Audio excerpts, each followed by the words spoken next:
So the first question is, if you could give some advice to somebody that's getting rolling, whether it's in the sales field or on the community service side of the corporate house, what's some advice you'd give to some young people that are just getting rolling in this particular industry? That's a really great question. I'm glad you asked it. Thanks. I love it. Because I was in the service industry, just fixing, repairing, installing. And when I got into the sales side of it, giving estimates, I wanted to go just tell people how to fix their water. But it's so relational. Guys, any new salespeople out there, anybody just looking to deal with people.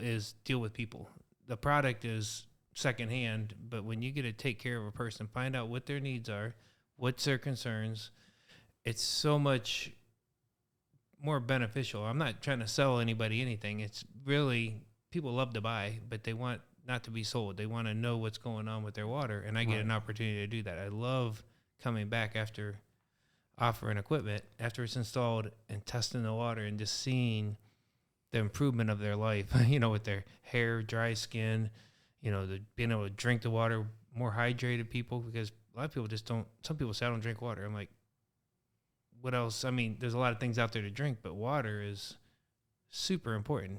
86% water, is what we are. So we need it. And there's water in Coca-Cola. There is. I've heard there's water in a lot of things, and all good, but your main source should be a good, clean source, so that your body, that's what you're doing. You're filtering out all this stuff. And if you don't filter it out ahead of time, we become the filters, and there's garbage in the water out there. 100%. Jennifer?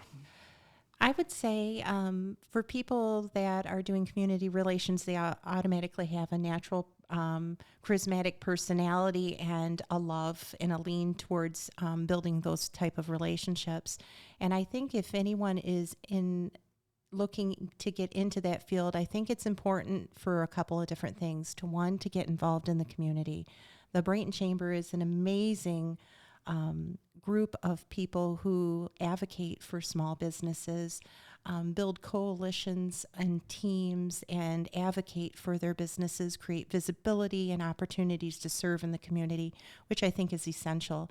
And I think, too, is to remain flexible, really identify with what you are doing to be able to convey the clear messages to the community about your service, your products, and how you can help other people. And I think that consistency and having the heart behind it is important. Absolutely.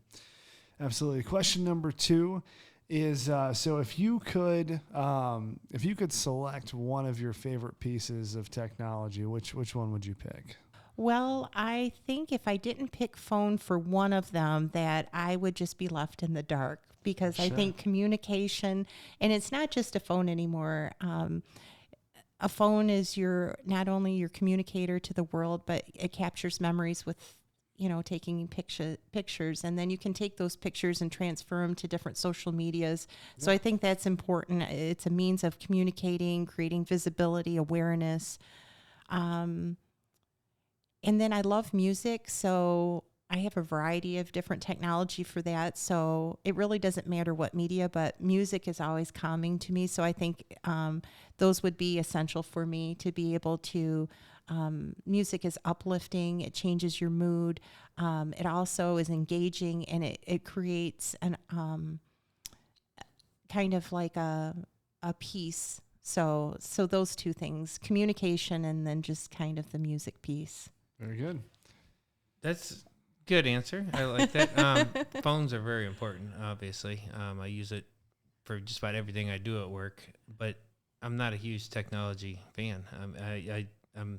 Our Kinetico water softeners are non-electric. There's zero electricity to it. I'm a super mechanical kind of guy.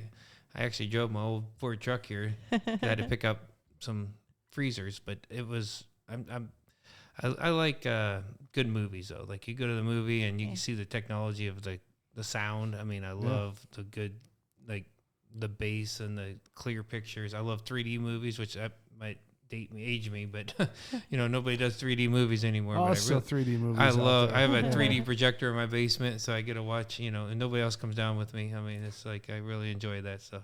That's cool.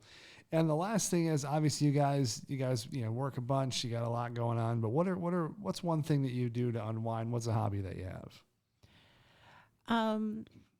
Unwind is an interesting word. I get wound up and caffeinated and filled up early in the morning, and I kind of go.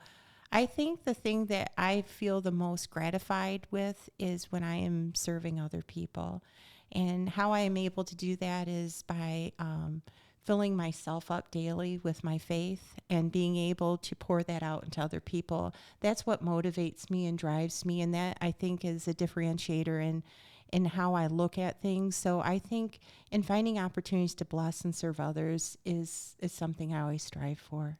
Excellent. That's exactly my answer in a sense. I mean, when I go out and help somebody, I'm super mechanical. I enjoy that stuff. So that's my unwinding time, is working on stuff. And people are like, I hate working on cars, but I really enjoy that. We have youth to our church that they have to have people help them with oil changes and brakes and stuff like that.